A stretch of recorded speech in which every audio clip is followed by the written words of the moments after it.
can say without a shadow of a doubt that the Soviet Union was very interested in UFOs. It would not be surprising if saucers had crashed in the Soviet Union. This is so far the best footage of an alleged crash UFO or a dead alien that I've seen so far.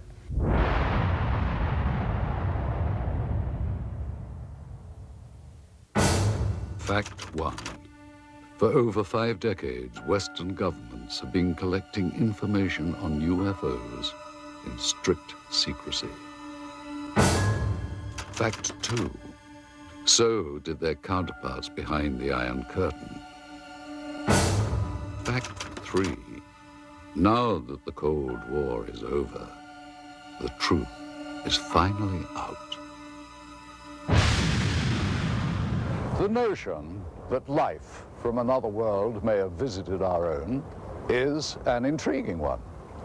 Many say that it is true and that documentation exists to prove it, but that proof has been kept hidden from the public for over 50 years. With the end of the Cold War has come some intriguing, if not surprising, revelations.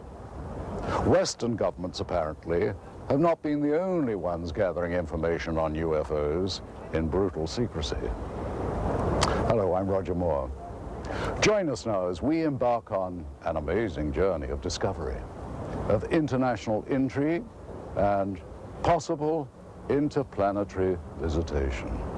Join us as we search for the secret of the century.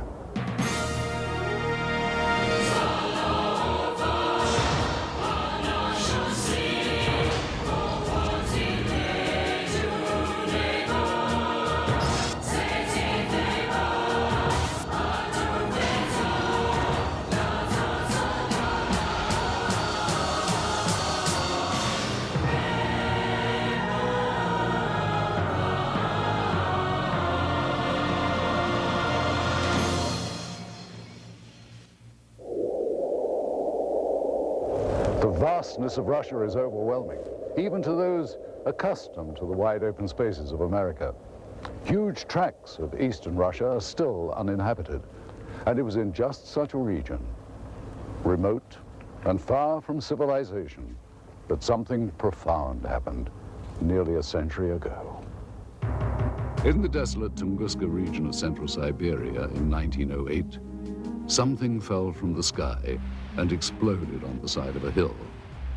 This event triggered an enduring mystery that scientists are still unable to adequately explain. There have been other well-known cases of UFO phenomena, but it was the Roswell incident that changed the way that government officials thought about UFOs. Researcher Paul Stonehill has done extensive work chronicling UFO sightings in the former Soviet Union. I would say that the most serious research was given the impetus by Stalin in the 1940s when he found out about Roswell. It was then that the KGB and the military separately had initiated studies of UFOs. The KGB, as far as we know, had never ceased studying them. This Soviet Air Force footage was obtained by a group of Russian ufologists. It was declassified by the USSR's Ministry of Defense just before Boris Yeltsin took power. What we're looking at is a view from the cockpit camera of a MiG-23 Flogger, scrambled to intercept 2 unknown targets. What we see now is an apparent merging of the 2 targets. Here is the same shot slowed down. These are obviously not typical flight characteristics of NATO or any other conventional aircraft. The MiG lost visual contact with this object or objects, and there has never been any official identification.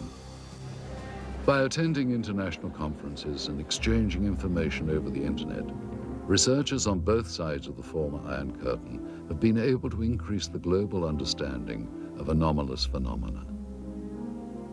Richard Haynes has been to Russia many times and has worked with many of that country's researchers. Soon after the perestroika, the fall of communism, approximately 1990, I said to myself, I think this is the right time to initiate opening doors with the East, with people on the Eastern Bloc who are sitting on their own piles of data, but we don't know about it. Likewise, we're sitting on piles of data that they don't know about. And so I started corresponding with friends, and we formed this joint USA-CIS Aerial Phenomena Federation. And we're now serving a very positive role, which is information exchange. The next clip was shot from a MiG-25 Foxbat, and what we're about to see is actually an American F-16 Falcon about 200 meters away. What happens next is that a new object appears from behind the clouds. It was not identifiable. The new object suddenly descends and disappears into the clouds. Once again, here is the American plane at the same altitude as the MiG. And now here is the object as it appears behind the F-16. And here it emerges from behind the F-16, then goes down and enters the cloud bank. As with all accounts or potential evidence of UFO encounters, researchers attempt to authenticate and verify related facts as much as possible. In general, the more spectacular the report, the more important the verification. I was intelligence officer for the Soviet military for over 30 years. My son is a pilot in the Russian Air Force now. I can say for certain that there were numerous occasions where Air Force and Navy fighter planes intercepted what we thought were NATO aircraft, only to find that they were not airplanes as we know them, and not belonging to any nation on Earth. It's no secret we would send planes into their airspace. They would fly into our airspace. It's like a game, like a test, constantly trying to test the response of the other side. Only sometimes, someone would get shot at. In this case, neither the Soviets nor the Americans seem to have any clue as to what this third object is. I'm telling you, even when you blow it up, it's impossible to identify. It appears to be about 4 or 5 meters across, moves with characteristics unlike any conventional plane. Now, in this final piece of footage, we will once again be looking at a cockpit camera view, this time from a MiG-21. The camera plane and 3 others were scrambled to intercept an unknown craft flying at very high speed, which is visible here as a large, cylindrical-shaped object. And as the Russian planes close in, the UFO suddenly picks up speed and disappears. Here it is once again. You'll notice the cylinder seems to be traveling at about the same speed as the MiGs until about here. And then it seems to increase its speed, which, according to pilots, must have reached at least Mach 3 in about 10 seconds. A lot of this footage was declassified after the Soviet military failed to identify the object seen here. This one shows an interception attempt by MiG pilots. There were many cylindrical object interceptions that were reported and investigated. We were interested in the high-speed potential of these objects. The size of this one is estimated to be about twice the size of a MiG-21. With technology available to us and the Americans, it should not be able to move as fast as it does. Hey, this footage is still interesting because I don't think the Russians had any idea what they were dealing with here. Their fighters were at least as good as ours, and yet here is something that is completely beyond their capability to intercept. The acceleration rate of this thing is impossible for any aircraft that we know of. There was one tragic incident I know of occurring in the early 1970s, in which MiG-21s tried to shoot down an unknown craft flying over Western Russian airspace, which failed to respond to Soviet pilots. The pilots used standard intercept procedure to expel foreign planes out of Soviet airspace. When the craft did not respond, the pilots were ordered to lock on missiles. At that point, both jets were destroyed by some weapon not known to Soviet military. Both pilots perished. There was an effort within the Air Force to make it look as if the fighter planes collided, but investigators I knew personally at the time said it was not collision. They were shot down by something. The NSA intercepted a radio transmission that we were copied on. Apparently the Russians lost a couple of MiG-21s or 23s. They were trying to intercept something unidentified. All I know is it wasn't one of ours. You know, our department received a number of stories like this involving the Soviet military and UFOs. One of the most intriguing stories we came across was first told in the new book, UFOs in the USSR, by Russian author Veniamin Grigorievich Vereshchagin. He recounts the crash of an extraterrestrial craft and subsequent recovery by Soviet officials in the late 60s.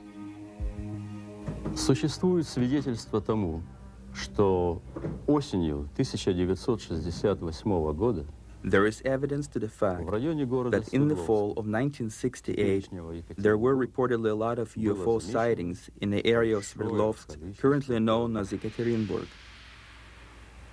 27 ноября многие жители поселка Березовский Свердловской области On November 27, many residents of Berezovsky Sverdlovsk area observed several fireballs moving across the sky.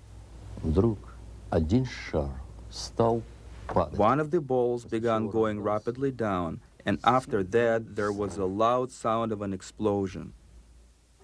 Через несколько дней после этого происшествия In a few days, a Sverdlovsk paper published an article в которой говорилось о том, что взрыв, услышанный многими, which said that the explosion had taken place on a territory of a grain storage unit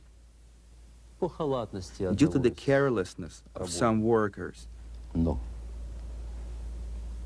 But the article also mentioned that the residents of this area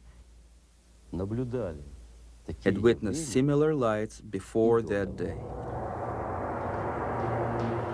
This is a copy of the Sverdlovsk newspaper from November the 29th, 1968. An article on the front page entitled Berezovsky Dreams, or What Was That?, gives the state's sanctioned account of what could have been the actual crash. Translated, the Russian copy reads, 5 glowing balls of light appeared over the horizon and started to move in the direction of the city. 4 of the objects moved in opposite directions, while the 5th began to rapidly lose altitude and soon completely disappeared behind the forest terrain. Several seconds after its disappearance, there was a deafening explosion. And in typical Soviet fashion, the paper cites the official statement. The blast had taken place at the grain storage unit number 27. The explosion was caused by one of the employees who had violated a safety code, resulting in a charge of negligence. He was sentenced to restitution of the material losses suffered by the state. What helps make the account in Vereshchagin's book so compelling is the existence of several reels of film which seem to back up the story. While rumors of such film first began circulating some years ago, it was not until Vereshchagin led us to the black market dealer in possession of these materials that we got our first look at what could be remarkable new evidence. If this film indeed corresponds with Vereshchagin's story, what we are looking at is the scene of the crash site in Berezovsky as viewed by a camera on top of a military truck. The focal point of this scene is here, and indeed appears to be a disc embedded in the ground. Here we see soldiers exiting the truck, led by a captain. The troops are met by another officer, this one a major, and then they join other soldiers and officers already on the scene. This footage is one of 4 reels of film acquired during our investigation. The 2 groups that have, without question, been exchanging information freely are the Russian and Western ufologists. It's with a sense of full cooperation that much of the formerly sensitive information has surfaced. At one end of the spectrum are simple UFO sightings which are often accompanied by film or video footage. At the other end are accounts of actual contact with alien beings for which most bona fide researchers retain a healthy dose of skepticism. Interestingly, many psychiatrists and psychologists have placed considerably more credence in stories of alien abduction than ufologists. Though no such encounters have been officially reported in the former Soviet Union, and in spite of efforts by the government to deny their existence, documented cases do exist. Typically, the abductee reports seeing a blinding white light, usually hovering high above. These abductees have reported under hypnosis that they feel compelled to approach the light, as if they are somehow being drawn towards it. Some have reported seeing doors to the crafts actually opening for them. As with their reaction to the light, they feel compelled to walk through. Most abductees have not been able to describe the interiors of these crafts, other than recalling swirling mist and bright lights. Most reported alien abductions include harrowing accounts of medical experiments. Subjects describe an examination room of some kind. Many have reported strange probe-like tools being used on them, and they recall the frightening sensation of being examined, though simultaneously being unable to do anything about it. Typically, the abductees will then find themselves back where they were when they first saw the light, having no recollection of what just happened. Other times, however, upon checking their watches, they discover that several minutes have passed without their ability to account for it. They literally have lost time. Many abductees have their memories triggered by a mark found on their bodies, the kind they would associate with a needle or some other medical instrument. And not surprisingly, no such report has ever been verified 100%. And yet these stories continue to proliferate. Are these people really being abducted by aliens, or, as some now claim, by members of a secret government agency? The austere building behind me once housed what was undoubtedly the world's largest and most feared intelligence agency. Why would the KGB be so interested in what many consider to be science fiction? From the beginning of the communist era, the Soviet leaders relied on a strong secret police to act as watchdog and often executioner for their rule. This was not a new concept to Russia. During the rule of Tsar Nicholas, the secret police was everywhere, its agents spying on everyone. There were agents watching every train station, hotel, and theater. Shortly after the Russian Revolution, the first Soviet government approved the creation of their own secret police. It soon became a powerful mainstay of the Soviet system. To ensure the continuation of communist rule, the main domestic role of the secret police became to seek out counter-revolutionary views and ensure that those holding them were dealt with. After the death of Stalin in 1953, the secret police became known as the Committee for State Security, or KGB. As the Cold War heightened under Khrushchev, this was also the era that boasted the growth of the KGB's image as an international spy agency. Foreign espionage was at its height. According to Western authorities, the KGB managed to infiltrate every major Western intelligence service. During the height of its existence, the KGB was the largest secret police and espionage force in the history of the planet, with more than 300,000 agents. Its body consisted of 17 separate units charged with such concerns as counterintelligence, foreign espionage, and internal security. The division known as the Scientific and Technical Directorate was the unit responsible for the acquisition of top-secret technological information and materials, including those not originating on Earth. The government body that had the most interest in anomalous activity was very possibly the Soviet military. Did high-ranking officers of the Russian armed forces really believe they could gain a military advantage from UFOs?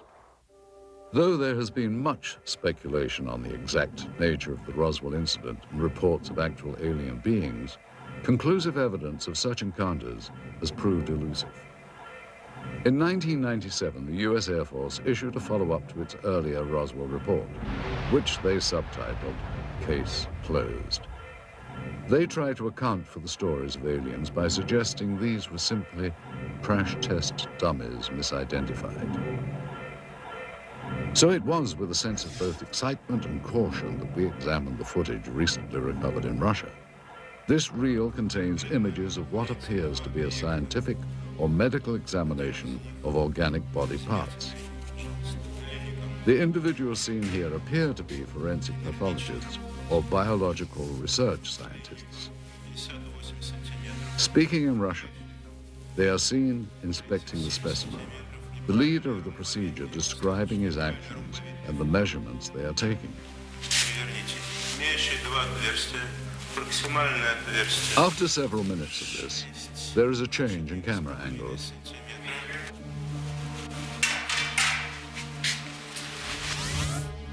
Now we see the specimen being more extensively examined.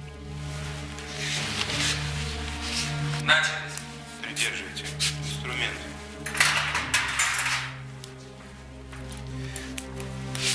Ткани разрезаются тяжело. Пробуем кусачки. Придерживайте. Ребра пытаюсь перекусить. Так, нож. Tools are used to cut open what the leader constantly refers to as tissue. Что-то белое попадает.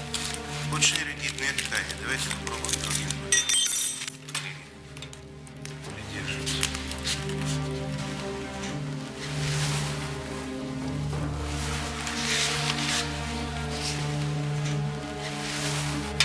Вы не оцените вот этот вот лоскут.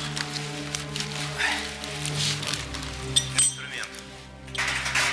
Нет, пинцет. He also describes parts that are removed as resembling various organs. Записывайте, достаем внутренние органы, надрезаем похожую на клетчатку внутреннюю ткань. The camera angle changes again. And finally, the scientists are seen posing for the camera, holding up various samples of the dissection.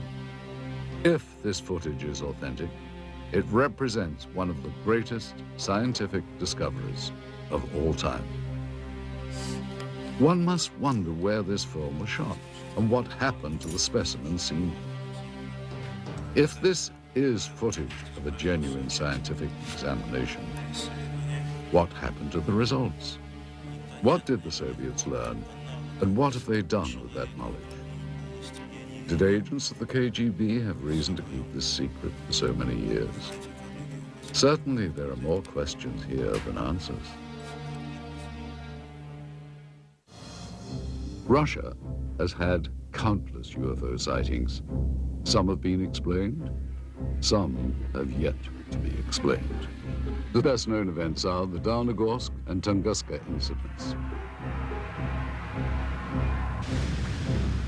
Many UFO researchers feel that the most important Russian incident in terms of known crash recovered materials is the Dawnagorsk occurrence. Antonio Huneas agrees. It's the best documented crash because we do have the fragments. They have been analyzed. It was a small probe. It was not kind of a big object, but something crashed on a hill in Dawnagorsk in January of 1986. Witnesses described the object as a sphere of light streaking across the Pacific region north of Vladivostok. Investigators later recovered materials including balls of lead and iron, bits of glass and a fine mesh netting, all of which were tested and are proven to be highly enigmatic. The head of the research team concluded that the Dawnagorsk object was most likely an artificial space probe of non-terrestrial origin. Russia's best-known event, the Tunguska sighting, is sometimes referred to as the Russian Roswell. In the early hours of June the 30th, 1908, peasants of the Tunguska River area in central Siberia watched in disbelief as a glowing round object with a fiery tail streaked across the morning sky. The object crashed in a remote region of pine forest, exploding in a brilliant ball of flame. Residual firestorms lasted for weeks and destroyed an additional 10,000 kilometers surrounding the crash point. Although the event preceded the atomic bombings of Hiroshima and Nagasaki by nearly 40 years, the aftermath of Tunguska was frighteningly similar to that of the bombings in World War II. The result was the destruction of an area larger than that of Los Angeles or Moscow. Oddly, upon investigation some 20 years later, no impact crater of any kind could be found. Researchers have formed various opinions of what actually happened. The most common beliefs are that it was a meteorite fall, a ball of lightning, or an earthquake. Many have cited that none of these answers are possible and that the phenomenon was more likely the crash of an extraterrestrial craft. It has been speculated that the governments of many countries throughout the world have been gathering information regarding UFOs. Nuclear physicist Stanton Friedman agrees. There's no question that military and intelligence groups overseas are collecting data, whether it's in Brazil or Australia or in England. So the KGB has collected information. I've talked to people who've gone to the Soviet Union, who have obtained some of that information. I have met a Soviet cosmonaut and other researchers over there. There's no question they're interested. And again, the republics which used to constitute the Soviet Union cover a huge area. They too were monitoring the skies because they were afraid the United States was going to bomb them. So when you monitor the skies, you pick up UFOs, no question about it. During the communist reign, there was no official admission of Soviet interest in extraterrestrial activity. It has been only recently that this fact has been confirmed. The former secretary of the Commission on Anomalous Phenomena, Alexandra Petyukov, confirmed that an official state-controlled body did exist. В рамках этой комиссии, когда в силу своей деятельности она начала планомерный сбор информации. During the Soviet era, we started to regularly collect information from the public and received more than 15,000 reports. The thing is that the Commission was an official public organization. It had an official address. Today, the mindset in Russia is far different from what it was during the communist reign.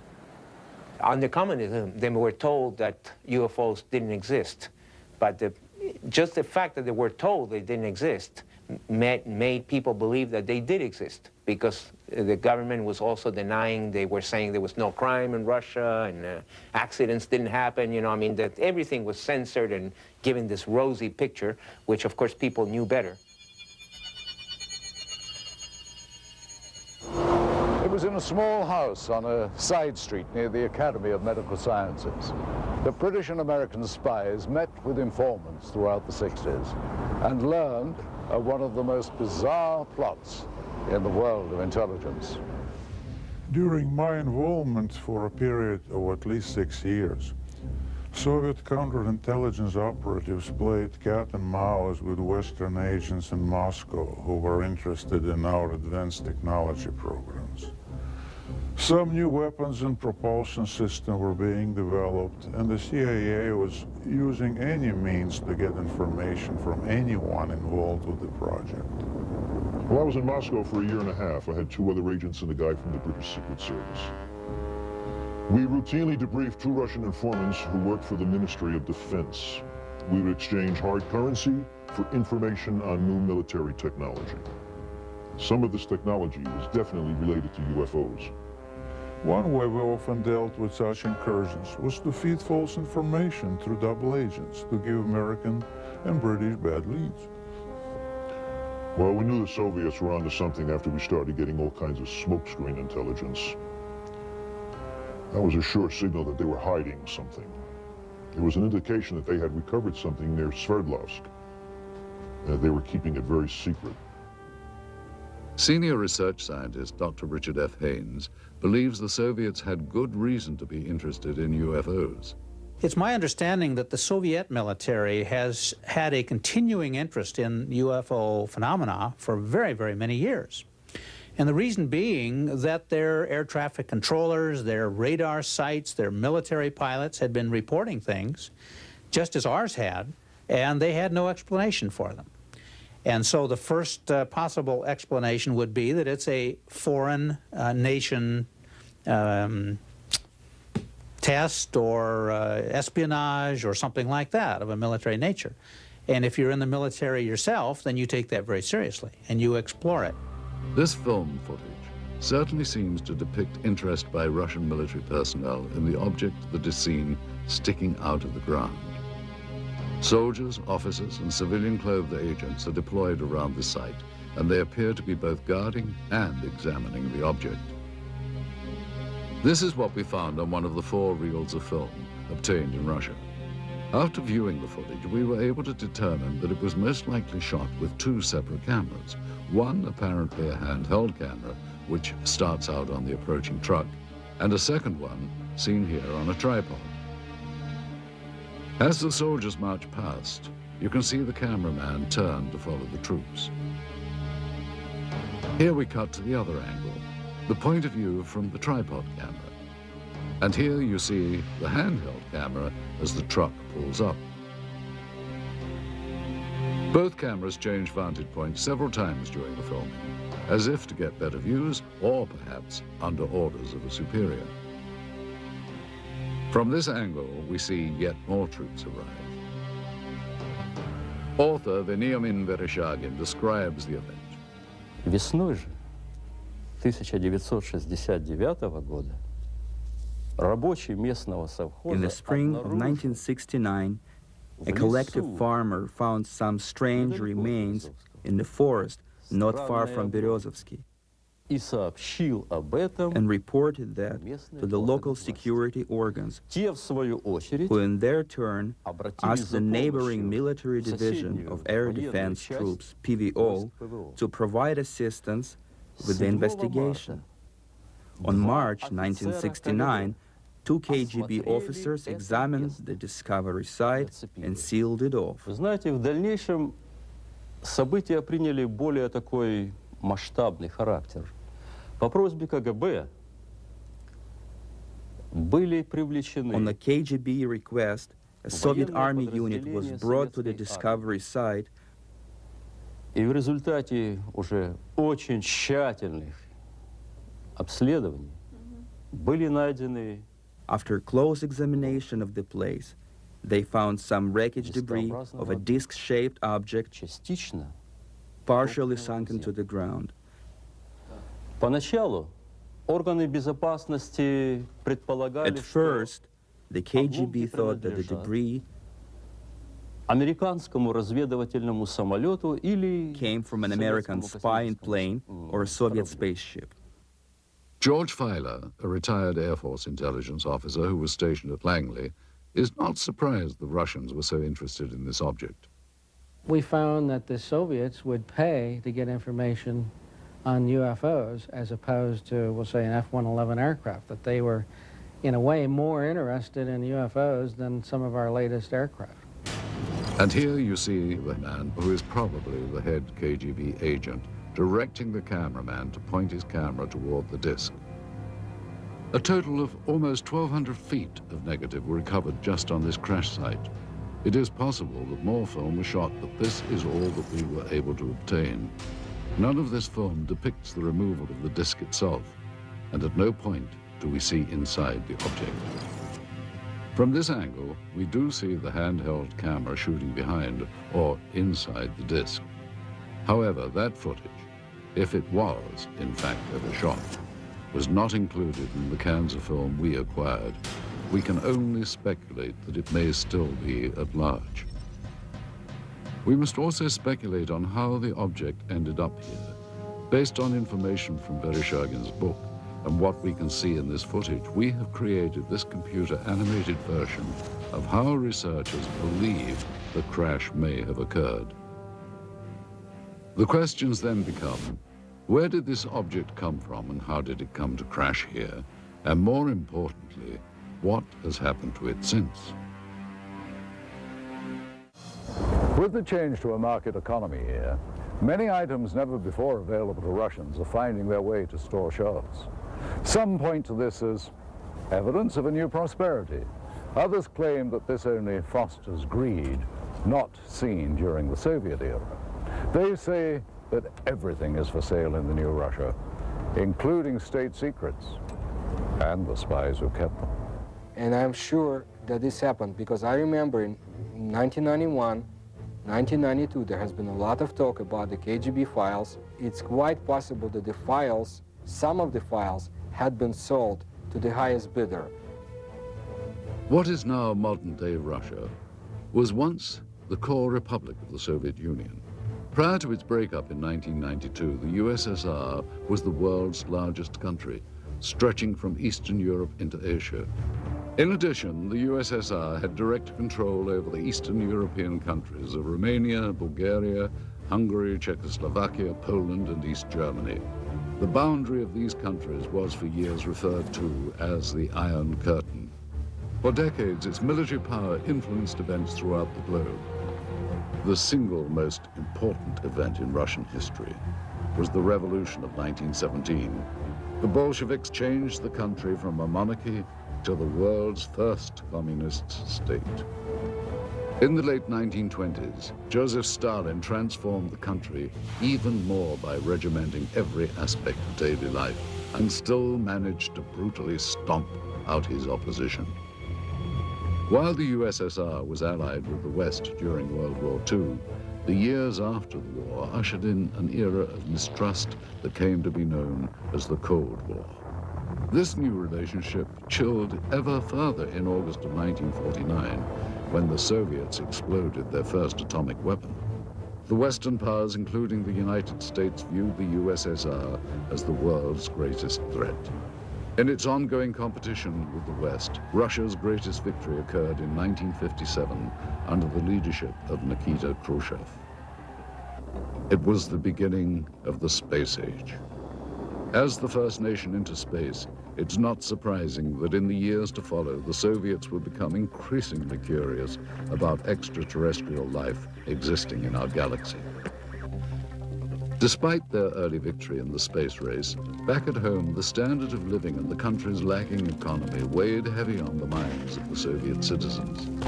Under Soviet President Mikhail Gorbachev in the 1980s, the terms glasnost and perestroika came to represent a period of humanist reform.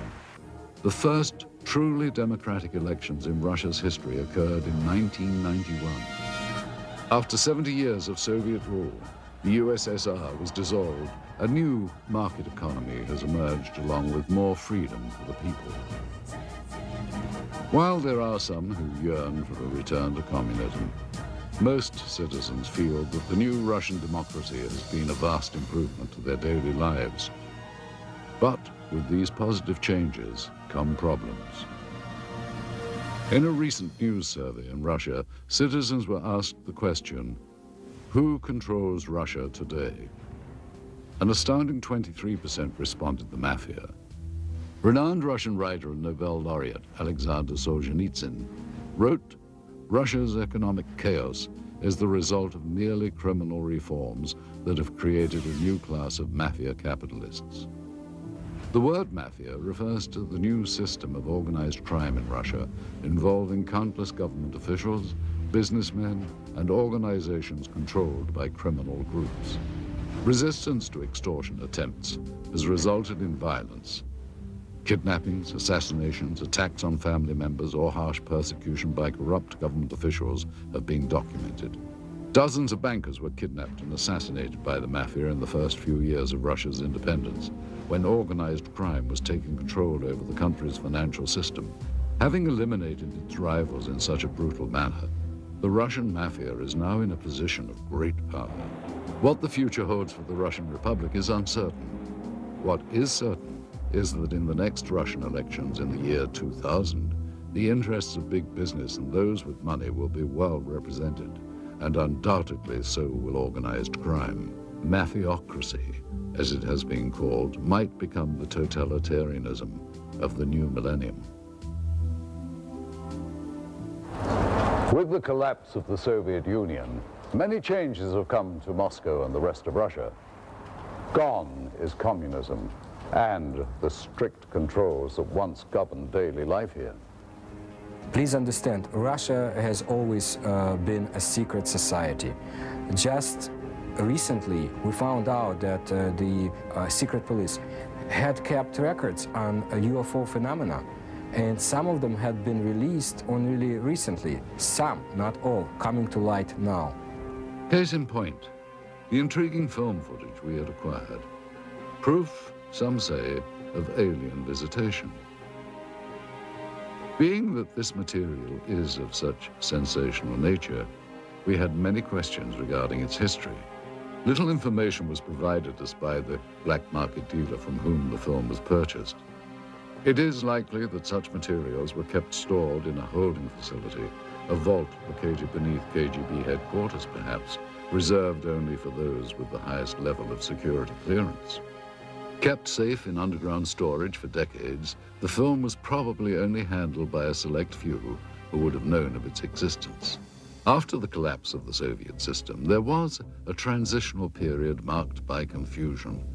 Accountability to the old regime dwindled, and closely guarded property lay vulnerable to the changes sweeping through the crumbling Union.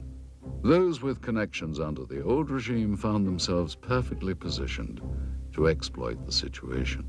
There was a lot of chaos when the Soviet Union, disintegrated.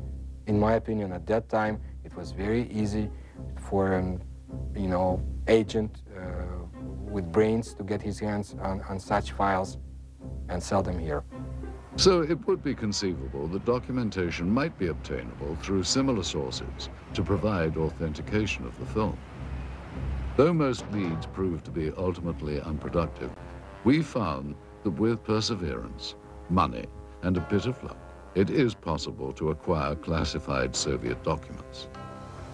Using a hidden camera, we recorded numerous meetings over a period of months in which we attempted to obtain relevant materials. This transaction between one of our Moscow contacts, an interpreter, and a local black market dealer proved to be one of the more successful ventures. The location of this meeting is a textile factory in the Sokolniki district of Moscow. This office is that of the Russian entrepreneur who owns the plant and is used for both legitimate and illegal business. After introductions and some initial small talk, the American buyer asks the interpreter if the documents are on the premises. Are the documents here? Can we ask him if he has things here? Юра, ты мне задал сложную задачу. Достать такого рода документы было очень просто. Я понимаю, именно поэтому мы обратились к вам, потому что Федор очень рекомендовал вас там лучше. Конечно, я знаю нужных людей, знаю, как достать такие документы, но это было совсем небезопасно. Was his out here? Мы ценим это очень, и именно поэтому мы обратились к вам. Хорошо, поработаем. Цена оказалась больше первого. The businessman tells him that he has had difficulty in obtaining the documents and the price has gone up. He is told that it is impossible to come up with any additional money.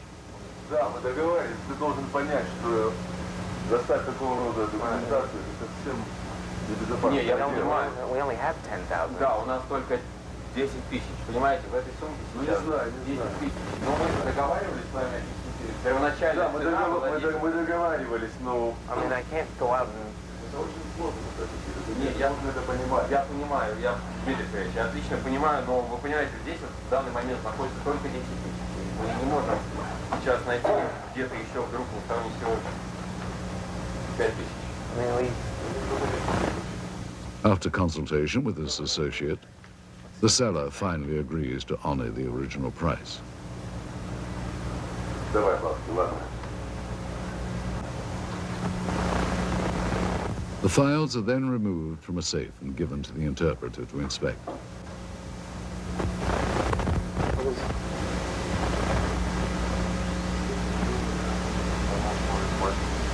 This is KGB? Yeah, this is KGB. This is some report about accident in Sverdlov. Does this look... Do you think this is... Он просто хочет убедиться, что документы подлинные. Конечно, official KGB. After inspection of the documents and a cursory verification of their authenticity, the transaction is completed. Okay, well, We should pay Mr. Chevalier and... Money changes hands, and what was once property of the state now becomes much sought-after evidence for UFO researchers. What made this transaction so successful was that among the pile of documents acquired, several were extremely enlightening, including a top-secret KGB report on Operation Sverdlovsk Midget and a request for military assistance from the Soviet Ministry of Defense. While the ability of Western governments to keep secrets is hotly debated, one thing seems certain. Behind the Iron Curtain, secrecy was standard operating procedure. Here, under the Soviets, freedom of the press and government accountability to the public were virtually non-existent. Many believe that the American government has had more than a casual interest in the possibility of extraterrestrial presence since early in the 20th century. Certainly since reports of flying discs in Roswell, New Mexico in the late 1940s, U.S. Defense Department and intelligence community involvement in the investigation of UFOs has been documented. Aside from the former Project Blue Book and 2 recent Air Force reports attempting to close the case on Roswell, there has been little made public by the government regarding its interest in UFOs. One organization that apparently did study UFOs was the Central Intelligence Agency. Since the Cold War era, it has been alleged that the CIA has actively sought after, on a priority level, the acquisition of any Soviet information that relates to alien contact and technology. One person who confirms such allegations is this man. An agent with the CIA for 6 years, his area of expertise was Russian interest in anomalous activity. Though now employed in the private sector as a security analyst, he has asked not to be identified due to the sensitive nature of both his former status and his current position. I joined the CIA in 1989, straight out of college. My mission was to monitor and infiltrate the Special Sciences Section of the KGB, a unit of Directorate T, which was a division of the First Chief Directorate. Special Sciences Section's goal was to obtain, analyze, interpret, and exploit any extraterrestrial knowledge. The Special Sciences Section was extremely interested in a number of reported UFO crashes over the former Soviet Union and the Eastern Bloc countries. From the intelligence that our unit was able to obtain, they had recovered at least one portion of a former crash site over the Soviet Union. This former agent was able to confirm interest not only in the 1968 crash near Berezovsky, but in other Soviet attempts to recover UFO documentation and technology. Ever since Stalin had been in control of the Soviet Union, especially in the post-World War II years, he was determined that if there were any technological gains to be made from extraterrestrial technology, that the Soviet Union would be the sole possessor and sole beneficiary of those technologies. Due to the change of power in the former Soviet Union, many believe that much of the formerly unattainable information from the Cold War era may now be in the hands of the US and British intelligence agencies. Since the early days of the space race, the US and Russia made many independent breakthroughs. However, some of the new discoveries on both sides were undoubtedly obtained through old-fashioned spying and subsequent reverse engineering. Since the dawn of modern civilization, obtaining a rival's technology and adapting it to one's own uses have been the cornerstones of military and industrial espionage. This practice of dismantling another's hardware, discovering its secrets, and adapting it has become known as reverse engineering. Since the infamous Roswell incident in 1947, it has been purported that the source of much modern US military technology has been not of this earth.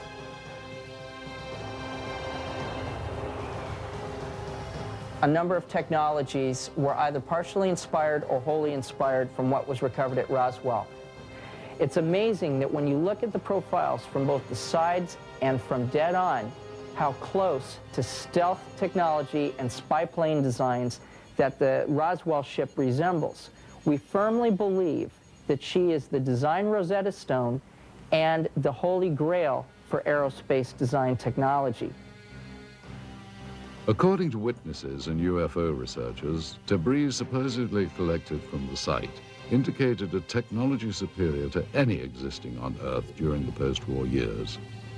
The possibility exists back in the 40s that because all this new technology came out of Germany, we had scientists from Germany that either we were testing new advanced concepts to us at the time, these rocket engines, which were brand new to us, or this was some kind of smokescreen, if you will, to hide or to put the Russians off guard, make them think we were further along than we really were. And there's been you know, a history of misinformation on both sides trying to keep each other off guard, and that very likely is one of the possibilities. If it wasn't Roswell, we're probably doing it some other place.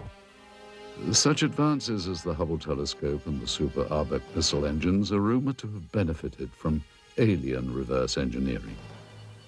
In addition to Roswell, there is another name heard frequently with regards to reverse engineering.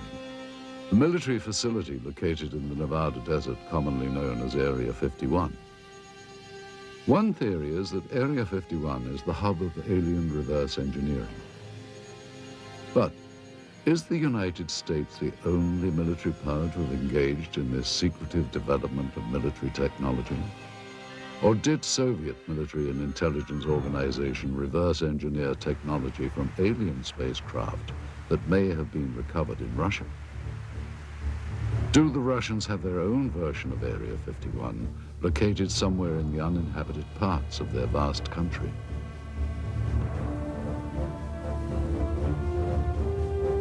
Did the KGB, in addition to their agenda of maintaining the hard and fast rules of the communist regime, add to their duties the manipulation of alien technology for the advancement of Soviet power? Thus far, of all documented UFO sightings that have taken place within the former Soviet Union, not one was publicly acknowledged by the KGB. While reverse engineering remains a common practice throughout the world, not only in the military, but industry as well, the question as to whether or not it has ever been used to obtain alien technology remains unanswered. If the Russians had in fact recovered an extraterrestrial vehicle, as they seem to be doing in this footage, they no doubt would have wanted to benefit from its technology. We invited ufologist Stanton Friedman to view the recovered footage and to give us his input. It would not be surprising if saucers had crashed in the Soviet Union, and if somebody had monitored this on radar from whenever. Satellites, we had satellites, they had satellites at that time, or just a report from a local person. And the kicker is, the fact that you get troops out there and a cameraman doesn't necessarily mean it's a flying saucer. We need to be a little cautious about jumping to conclusions. Now, I think that film is worth a detailed investigation. Those things cost a lot of money, actually, to go over it. You have different specialists looking at, you know, are the uniforms correct for the time frame? Is the film actually made in the Soviet Union? We asked Russian film expert Sergei Goncharov to examine the film for its authenticity. He first explained the background of the film cans. And this is the name of the factory that manufactures the motion picture film in the city of Pereslavl. This is the type of film type A2, which is the emulsion.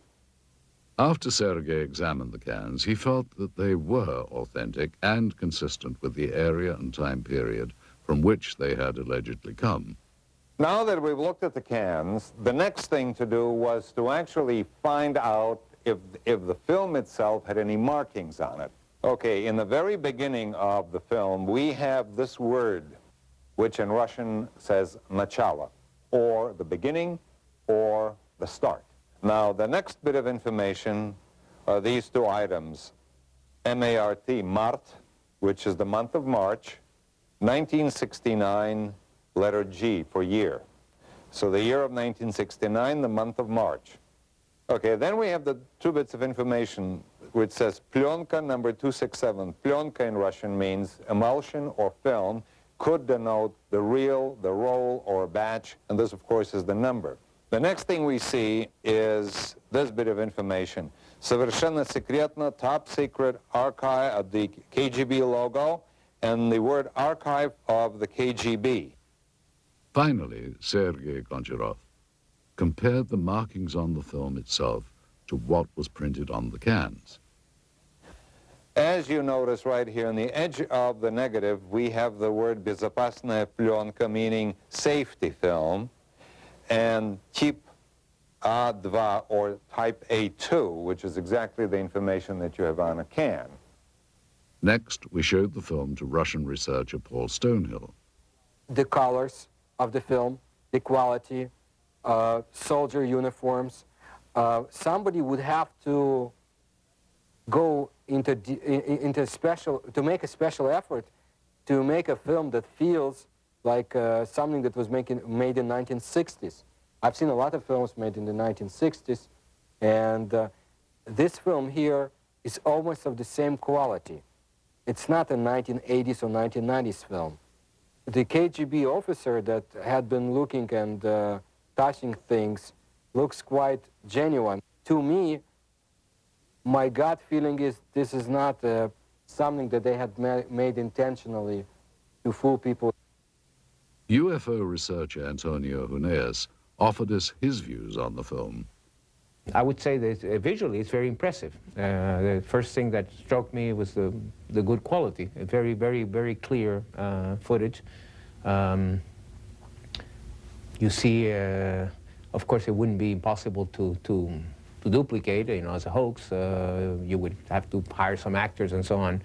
But it was quite well done. Of course, it could even be some kind of disinformation too, that the KGB was quite notorious about doing disinformation.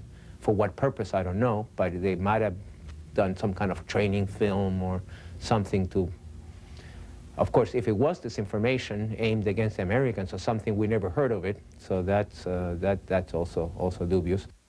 Finally, while Mr. Huneeus felt that the film required more investigation, he was impressed and intrigued by it. Well, I would say that if this is real, and I do not have the elements to make that judgment, this is so far the best footage of an alleged crash UFO or a dead alien that I've seen so far. To appreciate the difference in attitude here with respect to such unconventional science as the study of UFOs, it is important to understand some of the cultural contrasts between Russia and the West. For hundreds of years, Russian culture has been steeped in religion, mysticism, and superstition. In the times of the Tsars, it was not uncommon for there to be an official court mystic, the most famous of these being the priestly soothsayer Grigory Rasputin during the reign of Tsar Nicholas. Even though religious expression was suppressed, it is now making a resurgence, and the many places of worship in Russia are once again housing congregations and becoming a big part of daily life. Russians seem to have an open-minded attitude towards the paranormal and such unconventional sciences as the study of UFOs. During the Soviet era, some of those voicing their beliefs in extraterrestrials were subjected to criticism and censure by Soviet officials. Russian author Yuri Alexandrovich Fomin claims that he has had such experiences. I was summoned to the regional party committee and asked to deliver a lecture on UFOs for the employees of various scientific research institutions. I agreed.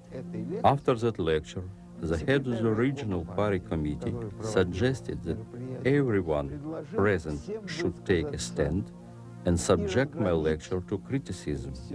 But that didn't happen. All the people who listened to my lecture would say, "This is sort of interesting. This needs to be studied and examined." And then the head of the party committee said, "You're here to express your agreement with the official reaction to this kind of lectures. And you instead are trying to make sense out of the facts." While the communists said they weren't interested in UFOs, many around the world were. Some claim that sightings date back hundreds, if not thousands of years. Much like their American counterparts, many modern Russian citizens are very open to the possibility of the unusual. Many people become victims of tabloids, like Americans today. However, so much information had been collected, and people read about it in underground magazines, have heard about it, that they believe in the extraterrestrial explanation of UFOs, not so much time travel, but as the extraterrestrial. And people in Russia also are more cynical than the Americans in their approach to information, simply because everything was a lie. Both Americans and Russians believe they have been lied to by their government about many things, including extraterrestrial research. When Russian researchers, headed by former Soviet naval officer Vladimir Shasha, petitioned the Soviet government for official records regarding UFOs, they too were met with a lack of cooperation. We sent an inquiry to the archives of the Ministry of Defense and to the archives of the KGB. We got a response that neither KGB archives nor the archives of the Ministry of Defense have any data regarding this incident. If there is mistrust of the government by Russian and American citizens, it's not without good reason. For Russians, it was more than 70 years of communist rule. For Americans, there has been a steady erosion of trust over the last 30 or 40 years. For Americans, the knowledge that their government was not being honest began in the 1960s, when the war in Southeast Asia escalated with secret bombing campaigns in Cambodia. In the 1980s, arms were sold to support the Contra anti-communists in Nicaragua, in violation of U.S. law and without public knowledge. God bless America. It's no wonder that many American and Russian citizens doubt the honesty of government officials. How paranoid is the belief that their governments could withhold knowledge of extraterrestrials? Despite officially denying interest in the possibility of extraterrestrial visitation, the governments of both the US and the Soviet Union have, without question, been interested in what lies beyond our own planet. Man has always been intrigued by the notion of life elsewhere in the galaxy, and both the American and Russian space programs represent a considerable investment to explore the unknowns of our universe. At the close of the Second World War, the United States, now the preeminent world power, turned its eyes from defeating Hitler's Germany to a new rival, the Soviet Union. With Russia's detonation of its own atomic bomb, the United States realized they now had an enemy who wielded the same degree of power. During the Truman administration, loyalty oaths taken by government employees became a common practice, which would eventually lead to the ugly communist witch hunts of the House Un-American Activities Committee. Winston Churchill's pronouncement that Eastern Europe was now behind an Iron Curtain gave birth to a new term for this confrontation between East and West, the Cold War. With fear dominating the United States, paranoia over potential communist influence took the form of weird invaders from other planets. The possibility of a Soviet invasion was too frightening to contemplate. Helmeted men from Mars launching an all-out attack on Earth, however, was another matter. Therefore, Americans retreated to dozens of science fiction films that were thinly veiled warnings against the Red Menace. With Chuck Yeager's historic Flight that broke the sound barrier, the next frontier to conquer would be the stars. This set off a global competition between the world superpowers as to whom would get to the heavens first. It became known as the space race. To meet the demands of such technology, NASA, the National Aeronautics and Space Administration, was formed in 1958.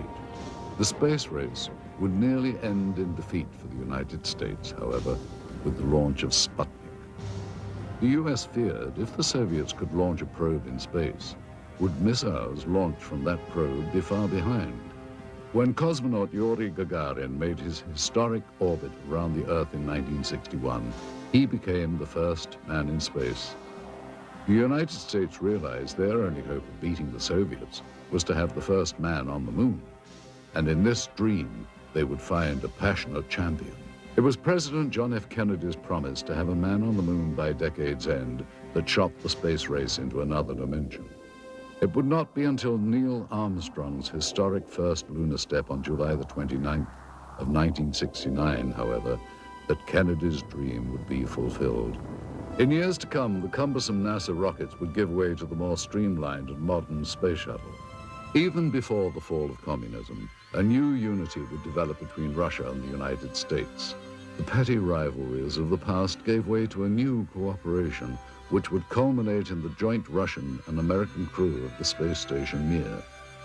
Modern astronauts like Dr. Michael Foale would make history working with their Russian counterparts in space.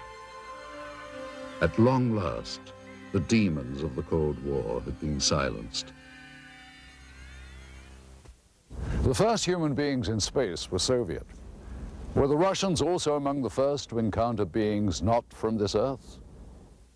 This footage, which seems to depict Russian pathologists dissecting what appears to be a non-human life form, requires further analysis.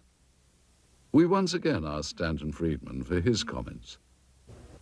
I don't know what to make out of it. I'd certainly say it's worth further investigation. By my standards, it's in my gray basket. Not black, not white, maybe. Worth following up on. We then asked film expert Sergei Goncharov if he thought that the film's characteristics on this reel were consistent with the time period from which it was supposedly shot. It certainly is consistent with the information on the can. It is negative, it's got the negative perforations. It's exactly what the information on a can indicated.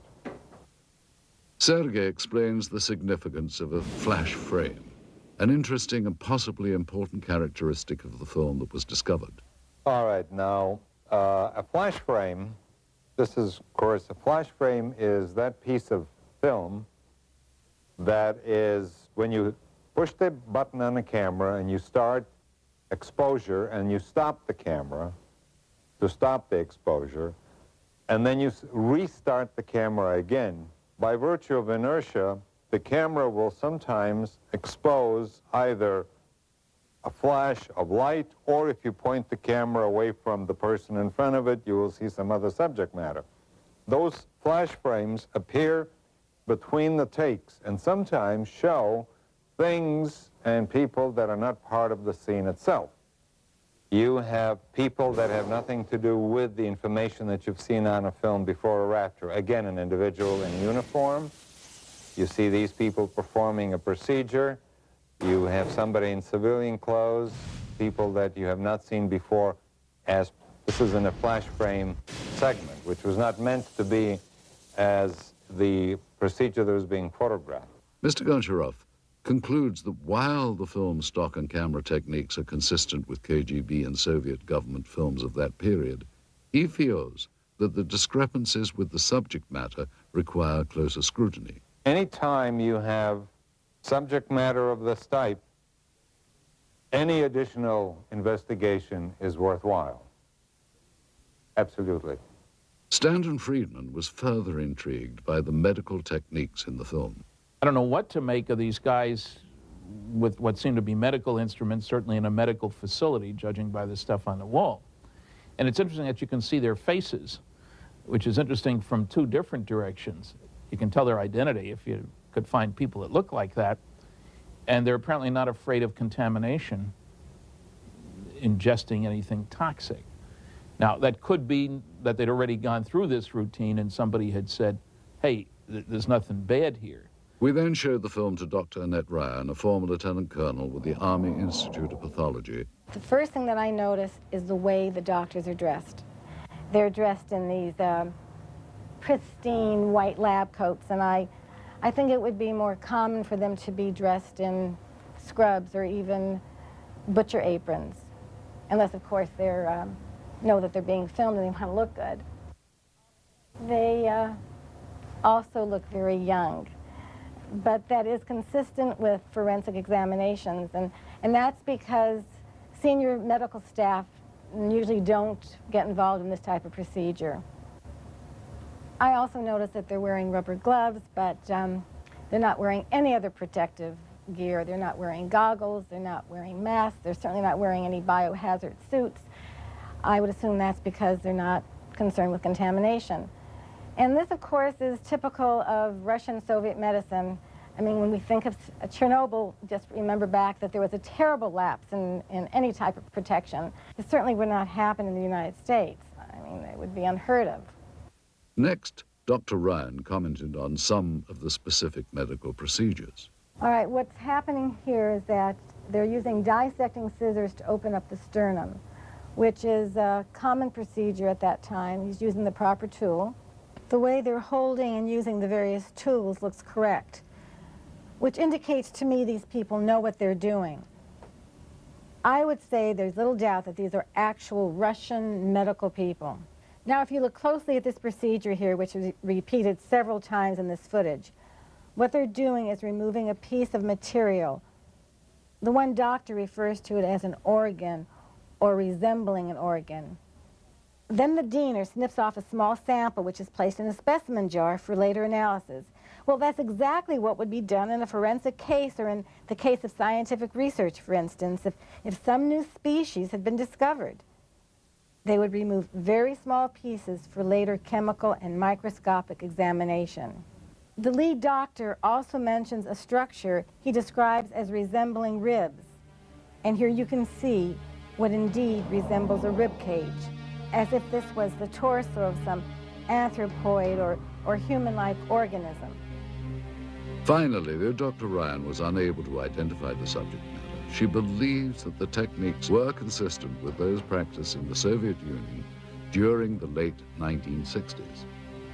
We have little information about the specimen seen here, other than the pathologist's description and the KGB code name, Sverdlovsk midget. We wondered, though, how such a being might appear had it been recovered intact. Using only the images recorded on this film and the scant data available, technicians have constructed this 3D computer-generated model. Thus, with a bit of imagination and some forensic speculation, we have recreated what may have been the Soviets' possession of an actual being from another world.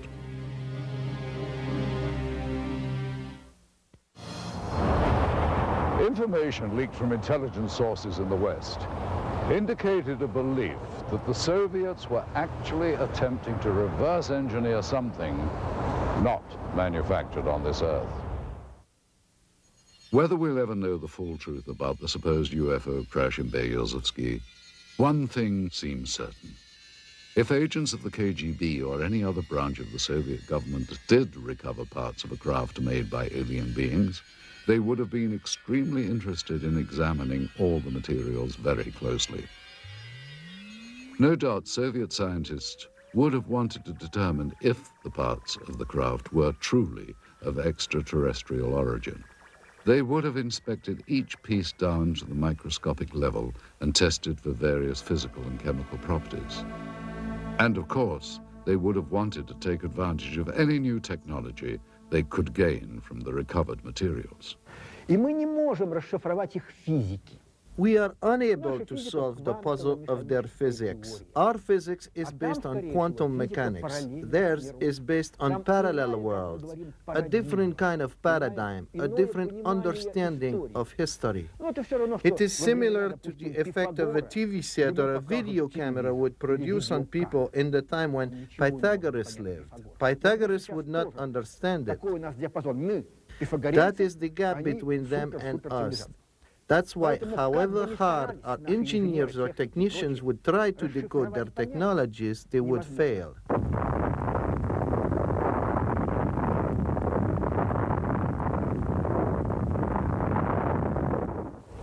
Back in the West, not only did the military consider UFOs a serious subject, but the Soviets' interest in them as well.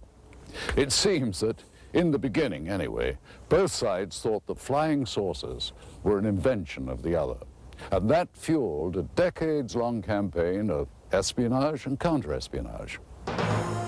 Many believe that U.S. intelligence agencies such as the CIA, NSA, and the military have not been completely forthcoming with information regarding extraterrestrials. The same is apparently true of the KGB.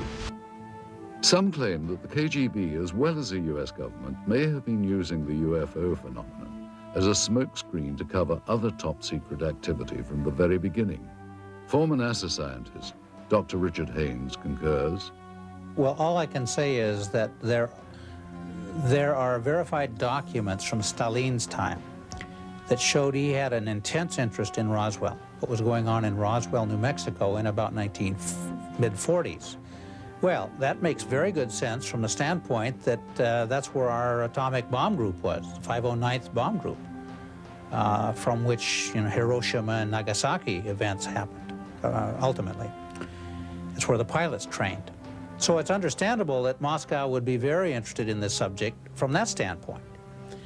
If UFOs are a cover, they have been used very effectively by both sides. So it's to the convenience of the Russian government, Soviet government, to continue the charade. It can be considered a form of disinformation. There is an alternate theory regarding UFO disinformation. Many researchers believe that the government may be intentionally drawing attention to the less credible, self-proclaimed ufologists as a means of lowering the perceived credibility of all UFO research. Alien abductees and conspiracy theorists are most often the least believable, and at the same time, the most visible. Russian rock and roll singer Natalia Medvedeva claims to have known several people that have had contact with aliens. One guy died, another got paralyzed, the third one became a heroin addict and could not overcome it. Sergei Borisovich Proskuryakov is a Russian researcher who has studied anomalous phenomenon and pyramidal constructions. His beliefs may also seem unconventional. When I lived in Minsk, a KGB officer came to see me. He filmed all the documents I had. I couldn't escape anywhere. I believe they ended up in the KGB archive. I have information that my researchers of interest not as much for KGB or CIA as for presidential structures in the USA. Are individuals like these truly informed? Or, as some believe, convenient foils for government agencies with an agenda of suppression? Either way, their outspoken beliefs serve to discourage further investigation and make it much easier to simply write off any UFO account or evidence as nonsense. Most genuine researchers, however, believe it is imperative that all potentially genuine encounters with extraterrestrial intelligence be studied carefully. If something not from this earth had been recovered, it would have been brought to a classified military base high in the Ural Mountains, where super-secret operations are being conducted since the Second World War. This incredible footage depicts members of the Soviet armed forces and what are believed to be 2 KGB agents inspecting and recovering a crashed flying saucer. Russian author Veniamin Vereshchagin has an idea of the final outcome of this operation. Насколько мне известно, обломки аппарата. As far as I know, the debris and their organic parts were taken to Mytishi, где предположительно были сделаны, where the apparatus was disassembled, анализ analyzed, аппарата, and then back engineered. Неизвестно, что произошло с органическими As останками. for organic parts, Но я имею сведения о том, что они были перевезены в дальнейшем. I heard they were taken to Moscow. Для изучения. Но что What было happened после этого? afterwards, I don't really know. His story seems to be backed up in part by one of the people who claims to have been involved in the operation back in 1969. We found ex-KGB staffer Pavel Alexandrovich Klimchenkov living in seclusion in the Bryansk region of central Russia. He remembers the strange wreckage found in Beryozovsky. At first, everyone believed that those debris were parts of some novelty aircraft manufactured in the United States or England. But having done some measuring and material analysis, we came to the conclusion that none of the domestic or foreign manufacturers known to us could have produced this apparatus, at least not in the conditions existing on this planet. It was then that an order came to transport the debris to the base in Mytishi near Moscow. Together with several other officers, I was assigned to provide safety and security to these materials during their transportation. In attempting to verify the authenticity of this evidence, we have had the footage and the film itself examined by several experts. We also carefully studied the documents we had procured, which lent further credibility to what we had been told. Among the most telling was this top-secret KGB report specifically referring to Operation Sverdlovsk Midget and describing in detail the recovery operation at Beryozevsky. This document mentions the crashed disc, the organic remains, and the filming itself.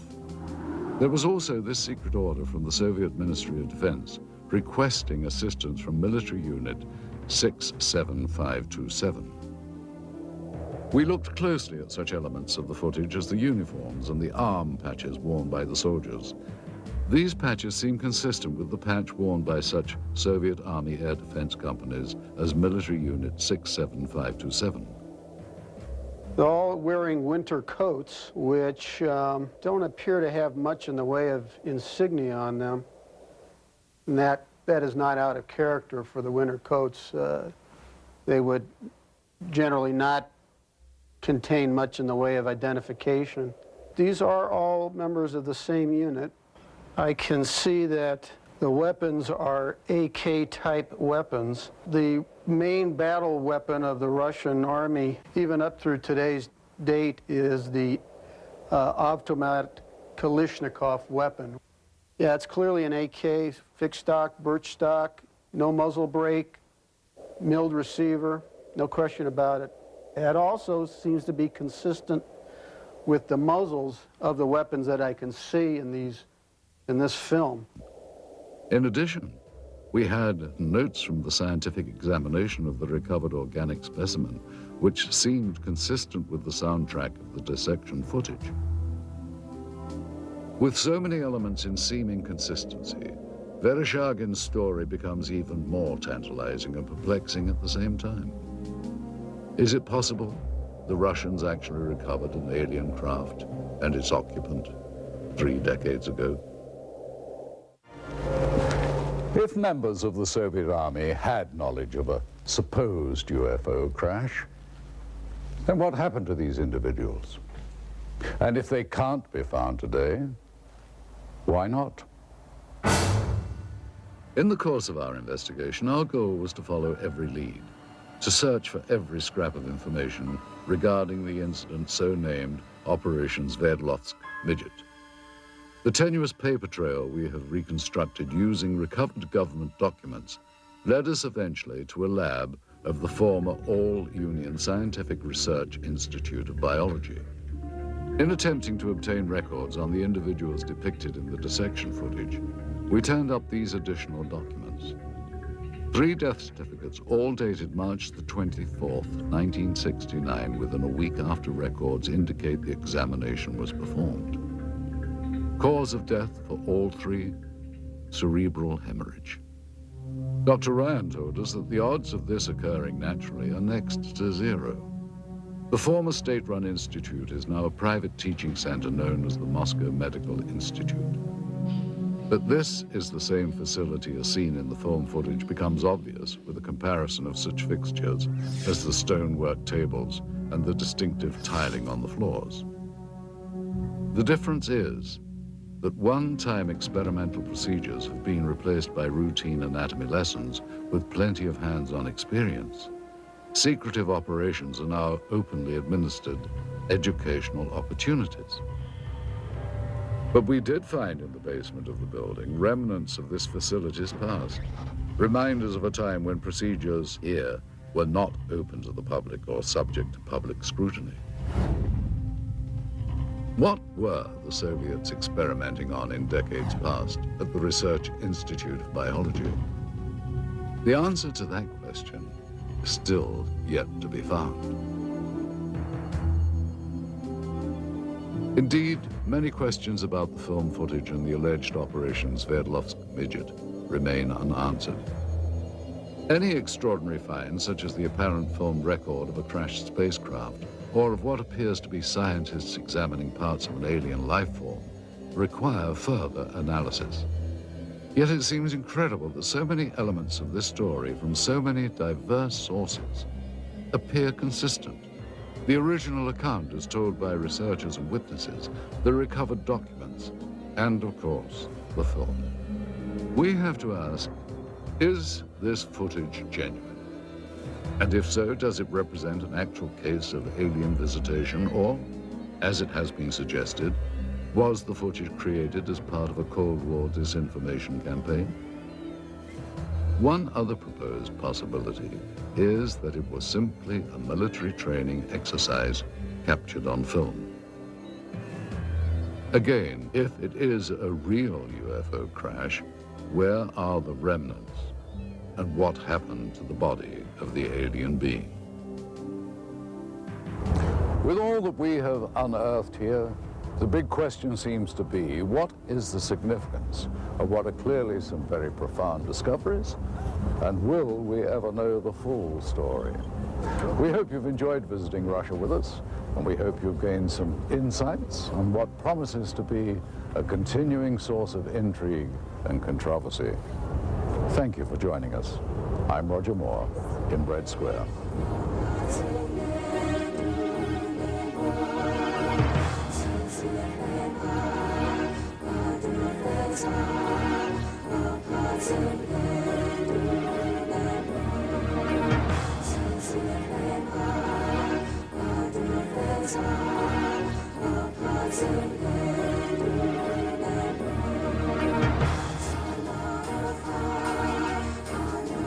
City.